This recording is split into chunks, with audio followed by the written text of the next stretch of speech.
It's a moment that ended weeks of suspense. A Montgomery County man accused of plotting a terror attack will stay in jail. The FBI says Coast Guard Lieutenant Christopher Hasson planned to kill Supreme Court justices, top Democrats, and cable news anchors. The judge's decision revealed this isn't over yet. Mike Valerio has been on top of this story since the beginning, and he was in the courtroom for some tense moments.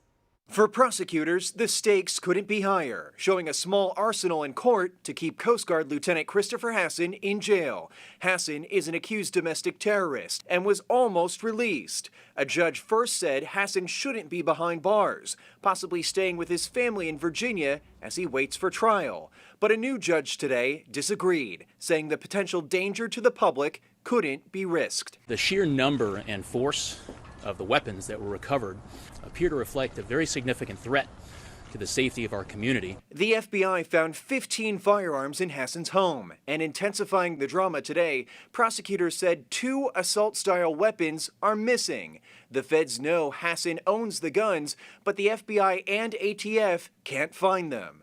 The fear voiced by prosecutors, Hasson could potentially find his missing weapons before law enforcement.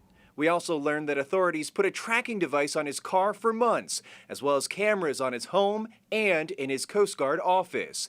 U.S. District Judge George Hazel asked about Hasson's hit list. Acknowledging perhaps how far civility has fallen, Hasson's public defender said in closing, quote, "It's not unusual for people to make lists of people they don't like."